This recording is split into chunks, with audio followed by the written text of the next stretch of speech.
Hey guys, welcome back to my channel. Today I'm just making a quick video because I wanted to announce something exciting. I'm going to be doing a 20-day painting challenge starting this coming Monday.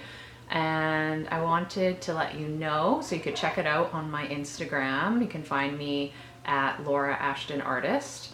And I'm also going to invite people to follow along with me. So if you wanted to create some of the artwork that I'm going to be creating, or even just post like a sketch or a photograph of the subjects that I'm going to be doing over the 20 days, then I'd love to share it on my stories. So the theme of the 20-day challenge is fall botanicals, and I'm going to pick 20 plants that are common right now. It's September in my area, and I will show the slide at the end of this video what each day is going to be, 1 through 20.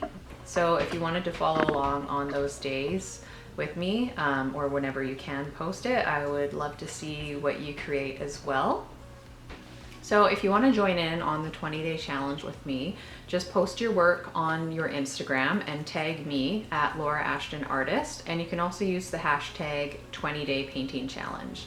And I'd love to share whatever anyone decides to post on my stories, and I'll be posting my painting each day somewhere around 9 a.m. to noon, depending on when I can fit it into my schedule. So keep an eye out for a daily post coming up. I also wanted to let you know that I am working on posting more consistently on YouTube. I love YouTube, I love making videos. So for the next little time being, I'm going to be posting a new video every Wednesday. So there'll be a new painting tutorial every Wednesday, and I'm going to be focusing right now on loose botanicals and showing you how to create something from an actual image that you can take a picture of in nature or your garden, and then how you can apply that more impressionistic loose botanical look to it. So if you have any requests or suggestions on subjects, please leave them in the comments down below. I'd love to hear from you.